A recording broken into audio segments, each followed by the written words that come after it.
elected to important positions that reflect his views, that reflect his philosophy of governance, whether it is anti-Second Amendment or whether it is certain types of financial issues that may favor him or his hedge funds or whatnot. So it's really simply, and I mean, everybody does that. The Koch brothers, for example, as libertarian business leaders, they provide, and over the years have provided substantial financial support to free market advocates to be elected to local and state and national offices. And to me, there's nothing wrong with that. I'm not a proponent of campaign finance restrictions other than foreign entities should have no business and should always be prohibited from donating in elections. You have to be a U.S. citizen or a green card alien. And secondly, there needs to be absolute transparency, complete transparency to who's paying what. Other than that, to me, if Michael, being wealthy as he is, decides to give $50,000 to a candidate, I, being the poor lawyer that I am, I can only afford to give $500.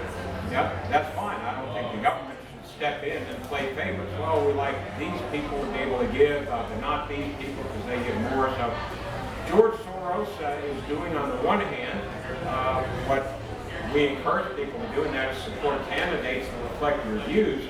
But he's doing it in a way that reflects his very leftist philosophy that is a danger. And a lot of times he does it through groups where you don't know he's the one that's donating the money. So there's no transparency. And this, to me, is a far more important issue to be addressed legislatively than simply placing dollar limits on campaign donations. One of the primary proponents of campaign finance reform was John McCain. Yet John McCain, as soon as the campaign finance reform that his name was attached to back in 2000 or 2001, I forget exactly when, what did he do? He went out and immediately started raising money through other groups. I forget the name, the IRS number of different groups you can set up where you can donate money and it's not disclosed for campaigns.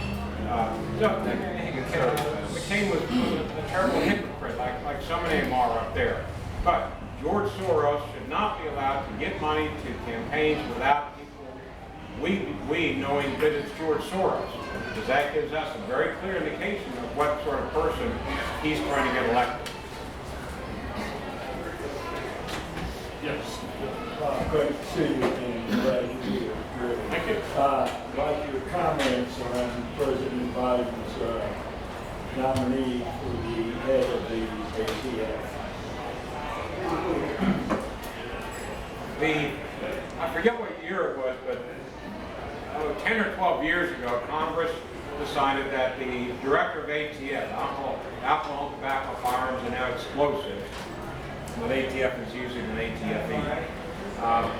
They decided that the head of ATF needs to be confirmed by the Senate.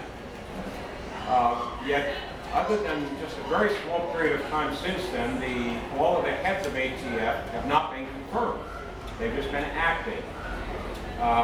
What Biden is doing is he has proposed to head ATF an avowed, very proud anti-gun Bloomberg supporter. Now what they're trying to do, forget the guy's name, what's the guy's name? Begins with a C. I should know it, but anyway, somebody can Google it. What Biden is doing is he's saying, well, this person is highly qualified to be head of ATF because, after all, he was an ATF agent for several years. Well, that's true. But after he served a fairly undistinguished career, it wasn't even a career, it was 8 or 10 years with ATF, he then has been for many years directly associated with and employed by anti-gun groups. Bloomberg's Everytown, a different group out in Arizona. He believes, for example, and stated this, that the AR-15s rifle platform should be outlawed. It's the typical liberal nonsense. Nobody needs a weapon of war, which is designed to kill as many people as possible in a short period. I mean, it's just nonsense. But he doesn't believe that. And there is, as we all know, a lot of damage that ATF can do even without Congress stepping in statutorily or stopping the funding for something ATF is doing. There's a lot of damage they can do. We saw what they tried to do 3 years ago, I think it was, under Trump. He should have stopped this, but he didn't. He directed, the Justice Department directed ATF to outlaw bump stocks. And the way they did this is they simply decided, well, we're going to change the regulatory definition of a machine gun to include a bump stock. So a bump stock, which we all know is a piece of plastic, polymer, no moving parts, it is a machine gun, or was. So they just changed the definition a little bit. Didn't have to go to Congress for anything. Yeah, there was a public comment period. The government doesn't care. They rarely pay any attention to those. Now, I think one of the circuits has ruled against that, finally, that you can't do that, because that's only one circuit, one federal appellate circuit. So there are a lot of ways that they can mess with the Second Amendment, by changing a definition, by changing the export and import restrictions. The State Department gets involved in that. The Defense Department gets involved in that. HHS can get involved with it by placing limitations on the right to keep and bear arms of any housing project that receives federal money.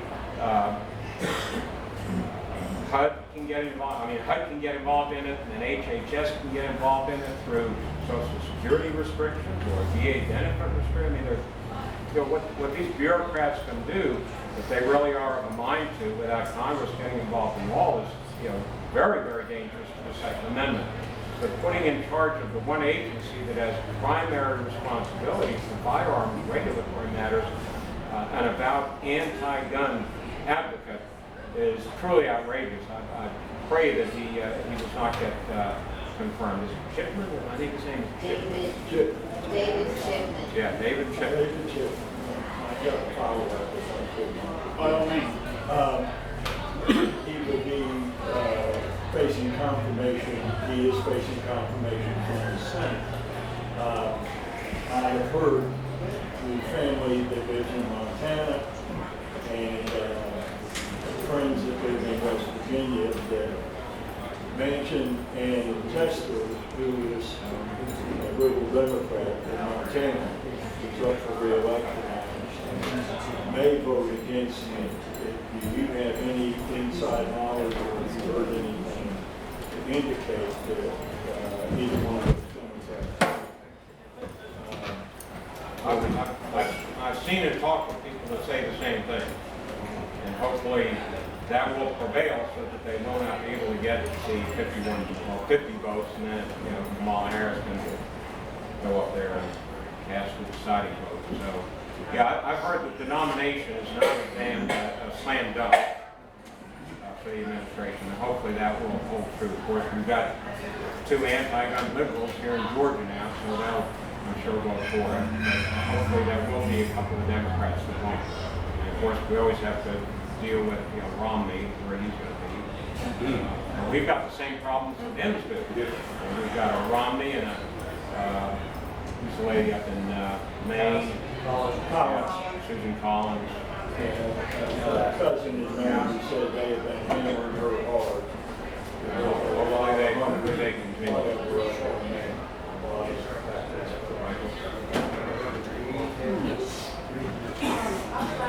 Can you stand?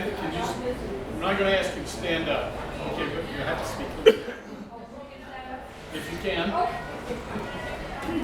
Yeah, I just would like to ask you, Bob, about something I got in the mail. SB 292, Extreme Risk Protection Order Presentation Act, and it says it gives incentive to the state that implement the red flag law. What do you think about that? There are, I know that there are and will continue to be bills presented to the General Assembly here in Georgia that will put these red flags, will mandate these red flag laws, emergency risk protection or laws. But I don't think, at least with the makeup that we have now, and with Governor Kemp there, I would be shocked if they passed and it wasn't vetoed.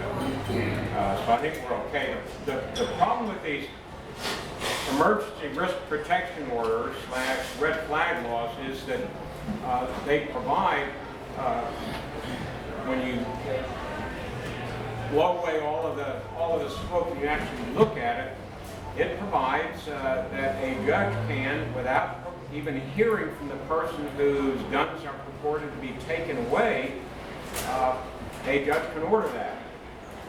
So the police, say a relative or somebody, a girlfriend, a boyfriend, or ex-spouse, like this case up in the Northeast, decides, my ex-spouse, I think might harm somebody, so I'm going to go to the local law enforcement and go to the judge and get one of these red flag orders.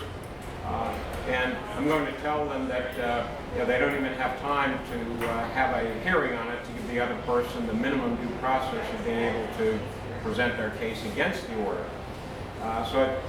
And it isn't as if there aren't ways to already accomplish that in any state, even here in Georgia. If there is substantial evidence that somebody is an imminent harm, and they show that to the judge can order that. But expanding that so that you don't have that minimum due process, and that's really the key here, is minimum due process, it just opens the door to abuse. And we've seen that in a lot of states, which over the last few years have instituted these. Now, even though these are local laws, state laws, what the federal government is doing, and even some Republicans, I think Marco Rubio down in Florida has jumped on this bandwagon. Well, let's encourage states to pass these things. So they want to make federal money available for states that pass these red flag laws to provide extra money to law enforcement. It's bad all around because it just cries out for abuse, and that's what we're already seeing. But I'm not worried about Georgia, at least as long as we have Kemp and the legislature the way it's currently configured. Yes. Slight turn in the direction, this is common law. I'd like to hear Can you stand up, please? I'd like to hear you review the chain of succession, assuming for a moment the current president becomes unable to fulfill his duties between an election cycle. Of course, then Kamala Harris becomes in the presidential role. Does she have the ability to appoint a vice president? How would a vice president be determined if, in fact, Biden is stepped aside, Kamala comes in between an election cycle? Who becomes technically vice president or next in succession? I believe it's the House that decides. The last time we had that was when Nixon stepped down and Ford became president by constitutional succession. Thank you so much.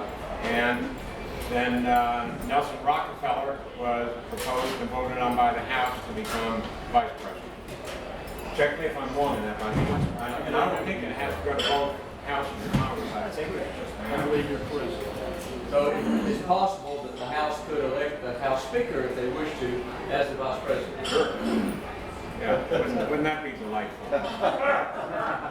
It's frightening to think about this stuff. Kamala Pelosi. Yes, Andy. Jim, did you have your hand up too? I did, but I want to be the last guy that speaks. Okay, well, you will be after him. On the Second Amendment, I've always had a theory that when the Constitution was written, it's the Second Amendment, that one of the primary reasons, and the only reason I stand up and mention it is because out of all the Second Amendment arguments that I've heard, some of you may have heard others, was the protection of our nation and its boundaries. When they wrote it, we didn't have a big, strong, standing military. Today we do. But our military is being divided between parties in the function of our military today is also in the balance and being in question as to how our military is used, and how it's going to be used, as opposed to foreign invaders, foreign nations coming against the United States. Are we going to stand up? I believe one of the true meanings of the Second Amendment, right to bear arms, was so that we the people have the right to protect ourselves in the event of foreign invasion. I don't ever hear that being mentioned, and I don't even want to mention it, but I think it needs to be mentioned, really. Well, I think it's a legitimate point, and particularly when you look at the state of our military now. I've written about this, and you all have probably seen these idiotic recruitment videos that our government is putting out.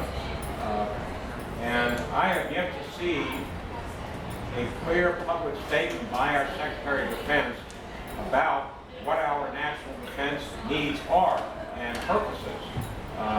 According to him, most important things in our military are making sure that transgender people feel welcome, and making sure that we recruit people who don't have white supremacist views. I mean, I have yet to see a clear public statement by our Secretary of Defense about defense. Looking outward beyond our border, protecting our borders and beyond. So I think it's a much more relevant question today when we have an administration that seems to not care at all about true national defense and is more concerned with using the military as a cultural the jars that we used to use petri dish, yeah, petri dish. I used to love that, seeing stuff growing on and so forth. But no, I think it's a very legitimate argument. Who is going to protect our borders if we have an administration that will not do so? To what degree can citizens, the supremacy clause notwithstanding, because the supremacy clause does not really have anything to do with citizen action. It has to do with federal law being supreme over state law, but of course only in those areas in which the federal government is legitimately involved. But it doesn't have, as far as I can tell, Michael, the supremacy clause does not have anything to do with what the rights of we the people are to step in when the government and the courts have held over the years that the border is a federal, well, it's not entirely, but immigration is a federal issue. And determining the laws of immigration, laws of citizenship is something that the federal government has responsibility for, not the states. I don't know that there's ever been, for example, a specific case in the Supreme Court that addresses the issue of border security. I know we had the cases in Arizona several years ago. I don't know that the Supreme Court really answered that, but I think that's a very, very legitimate question. If the federal government is not stepping in and protecting our borders, and if the courts have already said, for example, that states can't do it, the federal government can, if the laws of the state and the federal government are in conflict, then what right do we the people have? And I think an interpretation of the Second Amendment as the ultimate bulwark against foreign invasion for the citizenry in the absence of a standing army, which we didn't have, and they expressly prohibited, is a very legitimate one. I think that's a legitimate point, don't you? And if I can add to that, I'm searching to find the exact wording in my pocket constitution, but there is a phrase in there that states, in time of invasion, should there be an invasion, the states have a right to maintain a navy and to build a navy. The states have the right, and to protect the borders. And that's without qualification. So it is there written in very, very plain language, and I'll invite you all to find that. I'm having to search again. Remind me that, we should have a Madison Forum. Okay, I will. Jim, you said you were going to, and we have to be out here by 1 o'clock. Yeah, and this is a question, the question I'm going to ask the management does not object to. I've already cleared it with him, so I'm going to let this gentleman ask his. Just a quick, Bob, thanks for coming. I think you said one thing that's absolutely vitally important, and that is the power and authority we give non-elected bureaucrats to sidestep our Bill of Rights. As a physician, I'm a surgeon, so I don't ask people these questions, but HHS still requires pediatricians to ask their patients if they have a firearm in their residence. It seems to me we need to take away this authority for non-elected bureaucrats. I mean, that de facto sets up a gun range under the guise that somehow if you own a firearm, you are with children in the home, that you're a threat to your children. Well, of course, it's the exact opposite. We're protecting our children. So I think that is really a key. Is we focus a lot on elected officials, but somehow we need to. As Trump is very good at this.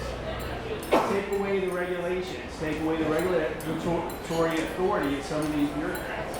Actually, it's a very good point. At a minimum, that law has a chilling effect on the Second Amendment. And at worst is at least a partial registry. Can somebody bring me up to date, and I should know this, Michael, but I know that Florida passed a law, Washington, I think, that prohibited doctors from asking that. I do not know. And I know it was challenged, but I don't recall exactly what happened. Does anybody remember? Might be somebody who's Homework, son. Yeah, I apologize. I should know the answer to my own question, but I don't know. And we want to tell Bob, certainly appreciate your taking your time. Bob has always come to speak with us whenever requested. And I also have a criticism of Bob, and that is you are denying us, the citizens of Georgia, representation by not wanting to We are in bad shape. You can fix that, Bob.